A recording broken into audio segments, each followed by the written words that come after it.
നമസ്കാരങ്ങൾ. എൻ്റെ കേരളം എത്ര സുന്ദരം! കേരളം നമ്പർ 1. അന്ത കേരളത്തിലെ സ്ത്രീ അബലയും ചബലയും തബലയും ഒന്നും അല്ല കേട്ടാ.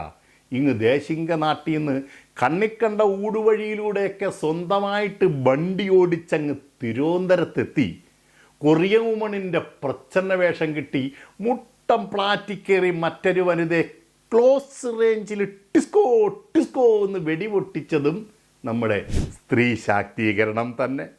ഇനിയിപ്പോൾ നമ്മുടെ കൊച്ചു കേരള രാജ്യം വിട്ട് ഇന്ത്യ മഹാരാജ്യം എടുത്താലും സ്ത്രീ ശക്തി ഒട്ടും കുറയില്ല.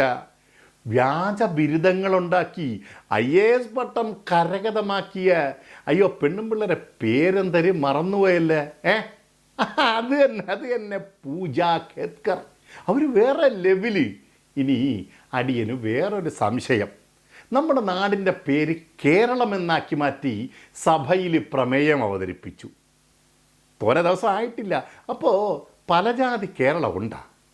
ആധുനിക കേരളത്തിൻ്റെ ശില്പി അച്യുതമേനോനാണെന്നാണ് നമ്മുടെ സ്വന്തം ബിനോയ് വിശ്വൻ സേട്ടൻ്റെ അവകാശവാദം. അപ്പം നവകേരള ശില്പി പിണറായി സഖാവ് അല്ലി. ഓൾഡ് കേരള ശില്പി സാക്ഷാൽ പരശുറാംജി സഖാവ് മഴുവും തൂക്കി ഇതി കർത്തവ്യ മൂടനായി ഡാഷ് കളഞ്ഞ അണ്ണാനെ പോലെ അങ്ങൊരു അരൂന് നിപ്പുണ്ട്. ഇത്തവണത്തെ കേന്ദ്ര ബജറ്റിൽ സ്വർണത്തിൻ്റെ ഇറക്കുമതി ചുങ്കം തീരുവ ഇതൊക്കെ കുറച്ചത് നമ്മുടെ സ്വന്തം നിർമ്മലാജി ഒളിമ്പിക്സിൽ നമ്മൾ തോന സ്വർണങ്ങൾ വാരിക്കൊണ്ടുവന്ന് വരുമെന്ന് നിരീക്ഷിച്ചിട്ടാണ് കേട്ടാ. എന്നാൽ അവിടെ പണി പാളിപ്പോയി. നമുക്ക് സ്വർണത്തോട് ഭയങ്കര ആർത്തി ഉണ്ടെങ്കിലും ഒളിമ്പിക്സിൽ വെങ്കലത്തോടാണ് പ്രിയം.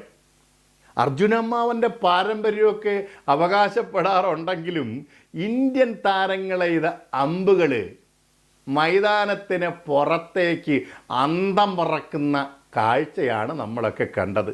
കേരള മോഡൽ ആരോഗ്യത്തിലെ ഏറ്റവും പുതിയ അതിഥി താരം അമീബയാണ്. പണ്ട് നമ്മുടെ പാഠപുസ്തകങ്ങളിൽ ഏകകോശ ജീവിയായി കണ്ടുവന്ന മിസ്റ്റർ അമീബയാണിപ്പോൾ നമ്മുടെ സ്വന്തം ആരോഗ്യമന്ത്രിയുടെ ഉറക്കം കെടുത്തുന്നത്. കോവിഡ്, നിപ്പ, വവ്വാല്, വൈറസ്, ദാണ്ട അമീബേ. എന്തരടെ ഇത്? ഒരറമ്പാദവും ഇല്ലല്ലേ? പെരയിടത്ത് കിടക്കുന്ന സർവത്ര അണ്ടിയും മാങ്ങയും പറക്കി തിന്നും കണ്ണിക്കണ്ട സർവ്വത്തോട്ടിലും കുളത്തിലുമൊക്കെ മാറി മാറി കുളിച്ച് അർമാദിച്ചും നമ്മുടെ ബാല്യത്തിൽ വൈറസും ഇല്ല, അമീബയില്ല. എന്തായാലും ആശങ്ക വേണ്ട കേട്ട, ജാഗ്രത മതി. എന്നാൽ പോട്ടെ, പിന്നെ കാണാം. വണക്കം.